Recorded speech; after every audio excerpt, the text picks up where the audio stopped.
Iyo amazi atuje kandi asobanutse ahanini bishobora kuba byaba ikimenyetso cy'amahoro, ariko iyo urose amazi ameze nabi, yahinduye ibara, yuzuye atemba cyane cyangwa se ubona yihuta cyane cyangwa se arimo ibintu bidasobanutse, akenshi ikindi nakubwira, andika inzozi zawe buri gitondo kuko zikwereka ibitekerezo byawe by'imbere n'icyerekezo cy'ubuzima bwawe. Noneho tugenda tugana ku nama ya gatatu ari nayo ya nyuma, saba Imana cyangwa se usenge ushake ubwenge bwo gusobanukirwa inzozi zawe. Inzozi zawe nyinshi ni ubutumwa buvuye ku Mana cyangwa se ku bwonko bugenda bukwereka ibikurimo wowe ubwawe. Ubwo rero ni byiza ko wagenda usobanukirwa buri kimwe cyose kandi ukagenda umenya byinshi inzozi zawe zigenda zikwereka. Ndi kugenda ngana ku musozo nkibuza ko njyewe ndi Aizo, umusobanuzi w'inzozi zanyu mu buryo bwimbitse kandi bwumvikana neza cyane. Kwibutsa ko iyi ngiyi ari Dream Zone TV show yindi yanyu, nzi neza ko mukunda cyane. Ubwo rero nyamuneka rwose mukomeze kugenda mukanda subscribe, video mugenda muzisharinga, muzisangiza abantu benshi bagiye batandukanye kugira ngo nabo bakomeze kugenda basobanukirwa byinshi bigiye bitandukanye tuba tugenda tuvuga hano kuri iyi channel yacu.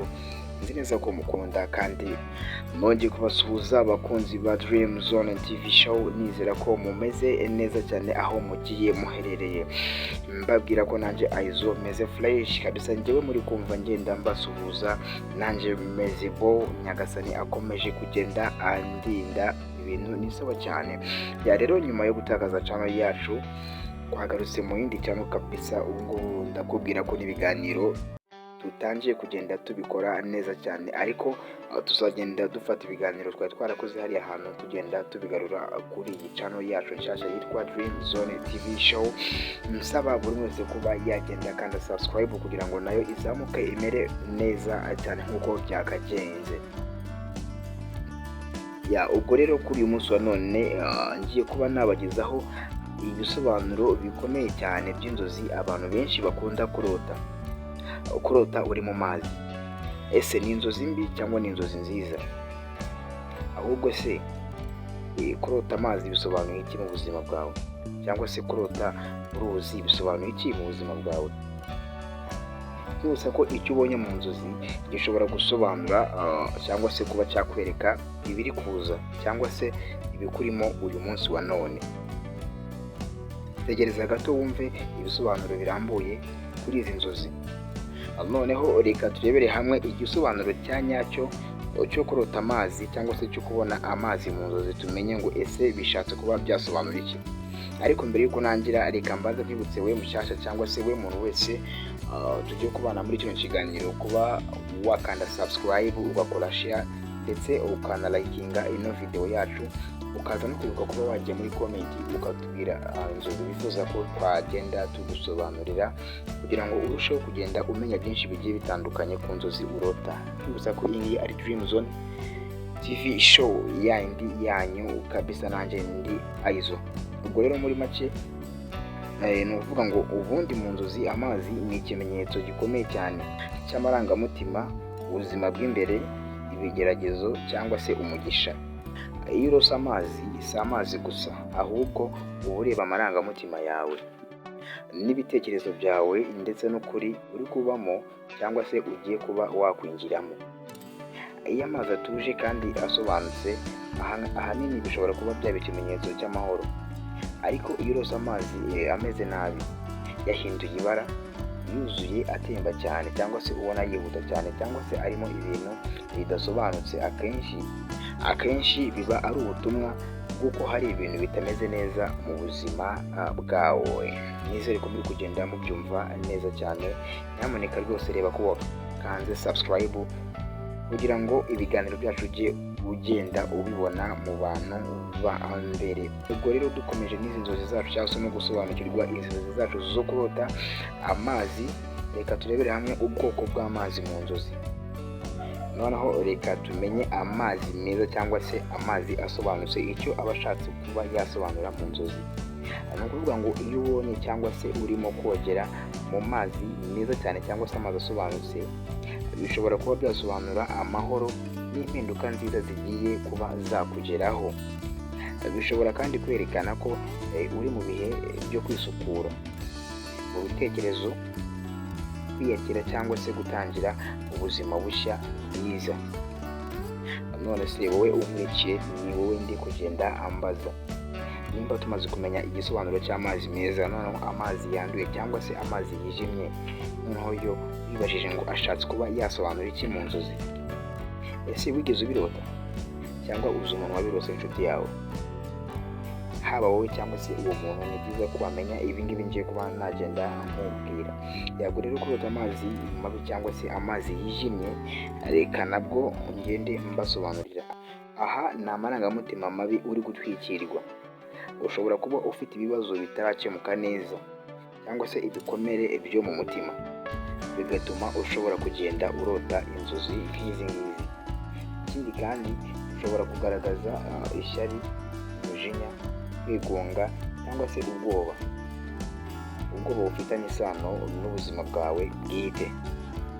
Dukomeje nanone, nyemerera turebere hamwe kurota amazi atemba cyane cyangwa se amazi arimo imvururu, tumenye ngo ese byo bishatse kuba byasobanura iki. Ibi ni ibimenyetso by'akaga cyangwa se ibibazo uri kunyuramo cyangwa se nanone ushobora kuba wajyamo. Akenshi bituma usabwa kuba maso no kwitekerezaho neza, kuko urumva ni inzozi cyangwa se ni ibintu biba bikomeye cyane. Kurota uri mu mazi atemba cyane cyangwa se amazi agenda yihuta cyane, cyangwa akaba arimo nk'imvururu cyangwa se umuhengeri. Ese hari ababyita umuhengeri cyangwa se umuyaga mwinshi uba ugenda uri mu mazi. Ubwo rero iyo ubirose, nyamuneka rwose bisaba ngo witekerezeho, wikorane akanama wowe n'umutima wawe bwite. Dukomeje cyane, reka turebere hamwe kurota warohamye cyangwa se kurota uri koga ariko bitakoroheye. Muri make byakugoye cyane, tumenye icyo bishatse kuba byagenda bisobanura. Iyo urose warohamye, ibi bishushanya ko hari ibintu biri kukunanira, wenda nk'umutwaro w'ubuzima, ikibazo cy'akazi cyangwa se urukundo. Ibyo byose ni ibintu bishobora kuba byatuma ugenda urota inzozi nk'izi ngizi. Ariko iyo urota woga ukava mu mazi neza, ni ikimenyetso cy'uko nubwo ibintu bikugoye uzabisohokamo neza cyane. Nizere ko turi kugendana, mwebwe mwese mukunda Dream Zone TV show, muri kugenda mumenya byinshi bigiye bitandukanye kuri izi nzozi zo kurota amazi. Rero niba hari umuntu wazirose cyangwa se nawe warazirose, ubisobanukirwe neza cyane. Niba hari undi ubizi wifuza ko yabimenya, nyamuneka kino kiganiro ukimusharinge, ukimusangize nawe abashe kuba yamenya byinshi kuri izi nzozi. Noneho reka turebere hamwe icyo izi nzozi zatwigisha muri rusange. Aha ngaha niho dusubira ku gaciro k'inzozi n'ubutumwa bwacu. Iyo turi mu mazi, ni uburyo bwo kwerekana ko hari igice cy'ubuzima bwawe ukeneye gukoraho cyane, cyaba amarangamutima, imyitwarire cyangwa se ukuri kugaragazwa n'ibibazo cyangwa impinduka. Ubutumwa bushobora kukubwira uti ereka gushaka guhunga ibibazo, ahubwo ujye ubihagarara imbere uhangane nabyo, nk'ikimenyetso cyo kuba umugabo uhamye.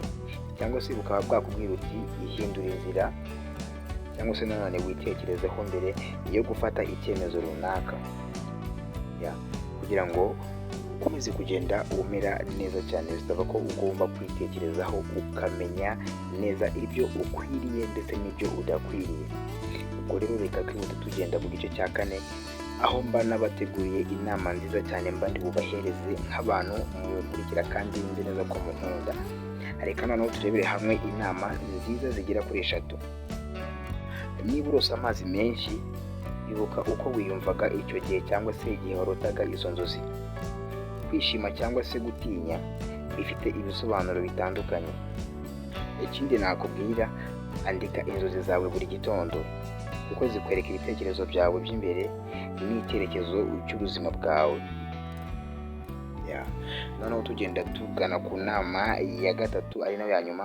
Saba Imana cyangwa se usenge, ushaka ubwenge bwo gusobanukirwa inzozi zawe. Inzozi zawe nyinshi ni ubutumwa buvuye ku Mana cyangwa se ku bwonko bugenda bukwereka ibikurimo wowe ubwawe. ubwo rero ni byiza ko wagenda usobanukirwa buri kimwe cyose kandi ukagenda umenya byinshi inzozi zawe zigenda zikwereka. Ndi kugenda ngana ku musozo nkubusa ko njyewe ndi Aizo, umusobanuzi w'inzozi zanyu mu buryo bwimbitse kandi bwumvikana neza cyane. Nkwibutsa ko iyi ngiyi ari Dream Zone TV show yindi yanyu, nzi neza ko mukunda cyane. Ubwo rero nyamuneka rwose mukomeze kugenda mukanda subscribe, video mugenda muzisharinga, muzisangiza abantu benshi bagiye batandukanye kugira ngo nabo bakomeze kugenda basobanukirwa byinshi bigiye bitandukanye tuba tugenda tuvuga hano kuri iyi channel yacu. Nzi neza ko mukunda kandi muri benshi. Ubwo rero uyu munsi twari twibanda cyangwa se twavugaga ku nzozi zo kurota uruzi cyangwa se kurota amazi. Ndizera ko umuntu twatangiranye kuri iyi video amenye byinshi bigiye bitandukanye kuri izi nzozi. Ni byiza rero ko ugomba kugenda umenya byinshi ku nzozi nk'izi ngizi. Twibutsa ko ibiganiro byacu ari akagaruka rwose, twirenza umunsi umwe tukaza tugakora ikiganiro. Ubwo rero nyuma yo gukora iki ngiki kabisa mugisharinge, mugikunde kandi mugikundishe n'abandi bagiye batandukanye, ubundi nanjye nkomeze ngenda mbahereza ibiganiro byiza kandi nzi neza ko mwishimira. Wifuza rero kuba wanyandikira, nimero yanjye ni 0788477541. iyo niyo namba ya Aizo kabisa, niyo namba uhita unyandikiraho kuri WhatsApp nkakwakirana yombi nkagufasha. Niba rero hari inzozi wifuza gusobanukirwa, ni byiza ko wanyandikira muri comment cyangwa se ukanyandikira kuri WhatsApp nkabasha kuba nagenda ngusobanurira. Reka duhure ubutaha, ndabakunda cyane. Hasta la vista.